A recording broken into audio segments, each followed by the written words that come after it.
তো একদিকে বন্ধুরা রিক্রুটমেন্ট প্রসেস সেকেন্ড এসএলএসটি, আর একদিকে বন্ধুরা এসএসসি সেকেন্ড এসএলএসটি মামলা। ঠিক আছে, তো হাইকোর্টে কিন্তু মামলার পর মামলা হয়েছে, অনেক মামলা হাইকোর্টে করা হয়েছে। তো কোন মামলা কিসের ভিত্তিতে শুনানি হচ্ছে আপনারা কিন্তু নিজেরাই বুঝতে পারবেন না, এবং কোন মামলার নির্দেশ কী দিচ্ছেন সেটা বিচারপতি, সেটাও কিন্তু আপনারা নিজেরা কনফিউজ হয়ে যাবেন। ভিডিওতে আলোচনা করা হবে এই যে একাদশ দ্বাদশের প্যানেল এবং সেকেন্ড এসএলএসটির মামলা। আজকে একটা বড় আপডেট পাওয়া যাবে, গতকালের আপডেট কি রয়েছে এবং একাদশ দ্বাদশের ফাইনাল প্যানেল কি বর্তমান আপডেট রয়েছে, তো সম্পূর্ণ তথ্য আপনারা এই ভিডিওতে পাবেন। একাদশ দ্বাদশের শিক্ষক নিয়োগের বিষয়ভিত্তিক চূড়ান্ত প্যানেল প্রকাশ করতে চলেছে স্কুল সার্ভিস কমিশন।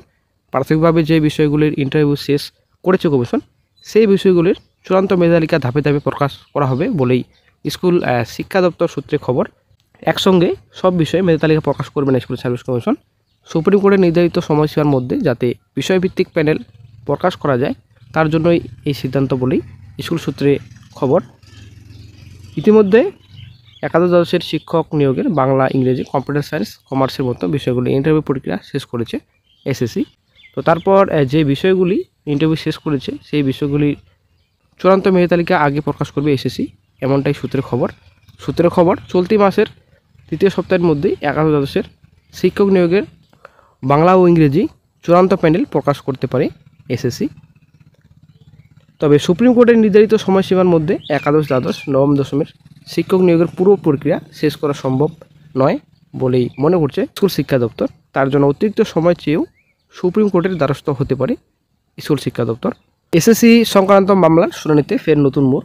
মঙ্গলবার কলকাতা হাইকোর্টের বিচারপতি অমৃতা সিনহার এজেন্সি এই শুনানিতে উঠে এলো একাধিক গুরুত্বপূর্ণ তথ্য। চাকরি প্রার্থীদের দীর্ঘ প্রতীক্ষার অবসান ঘটাতে এবং মামলার স্বচ্ছতা বজায় রাখতে কমিশনকে একগুচ্ছ করার নির্দেশ আদালতের। বিশেষ করে ফ্রেশার এবং অভিজ্ঞ প্রার্থীদের নিয়ে তৈরি হওয়া জটিলতা কাটাতে পরিসংখ্যান তলব করা হয়েছে। বিচারপতি অমৃতা সিনহা কমিশনের আইনজীবীকে স্পষ্ট নির্দেশ দিয়েছেন যে এই মামলার চূড়ান্ত রায়দানের আগে আদালতের কাছে সমস্ত প্রাসঙ্গিক তথ্য ডেটা পরিষ্কারভাবে থাকা প্রয়োজন। কোনো প্রার্থী যাতে বঞ্চিত না হন এবং রায় যাতে ত্রুটিমুক্ত হয় সে লক্ষ্যে কমিশনকে নিম্নলিখিত তথ্যগুলি প্রস্তুত রাখতে বলা হয়েছে। মোট কতজন ফ্রেশার বা নতুন প্রার্থী পরীক্ষায় অংশগ্রহণ করেছিলেন এবং কতজন এক্সপিরিয়েন্সড অ্যাকচুয়ালি অভিজ্ঞ বর্তমানে কতজন কর্মরত প্রার্থী রয়েছেন, কতজন ফ্রেশার সুযোগ পাচ্ছেন এবং কতজন অভিজ্ঞ প্রার্থী সুযোগ থেকে বঞ্চিত হচ্ছেন, তার তুলনামূলক হিসেব এবং ক্যাটাগরি অনুযায়ী পরীক্ষার্থীদের সম্পূর্ণ তালিকা। আদালতের মধ্যে একটি স্বচ্ছ সম্পূর্ণ তালিকা ছাড়া এই জটিল মামলার নিষ্পত্তি করা সম্ভব নয়। 2016 সালের রুলস রয়েছে এবং 2025 সালের রুলস, তো এই বিষয়ে কিন্তু গতকালই চ্যানেল আপডেট দেওয়া হয়েছিল। তো আইনজীবীর এই বিষয়ে কী যুক্তি, যে মামলার শুনানিতে মামলাকারীদের আইনজীবী প্রতীকধর মহাশয় 2016 এবং 2025-এর নিয়োগের বিধির বা রুলসের মধ্যে মূল পার্থক্যগুলি তুলে ধরেন। তিনি একটি তুলনামূলক আলোচনার মাধ্যমে দেখান কেন অভিজ্ঞদের 10 নম্বর বাড়তি সুবিধা দেওয়া অযৌক্তিক নয়। জি বলেন, লিখিত পরীক্ষা 2016 সালে ছিল 55 এবং 2025-এ 60। শিক্ষকতার অভিজ্ঞতা, টিচিং এক্সপিরিয়েন্স এর আগে 2016 সালে ছিল না, বর্তমানে 2025-এ 10 নম্বর দেওয়া হচ্ছে। লেকচার ডেমনস্ট্রেশন, তো এর জন্য 2016 সালে কোনো রকম ছিল না, বর্তমানে কিন্তু অন্তর্ভুক্ত করা হয়েছে। অ্যাডভোকেট প্রতীক ধরে যুক্তি অনুযায়ী ফ্রেশাররা সাধারণত বা বুদ্ধিভিত্তিক ইন্টেলিজেন্ট দিক থেকে এগিয়ে থাকেন, তাই লিখিত পরীক্ষা তাদের ভালো করার সুযোগ বেশি।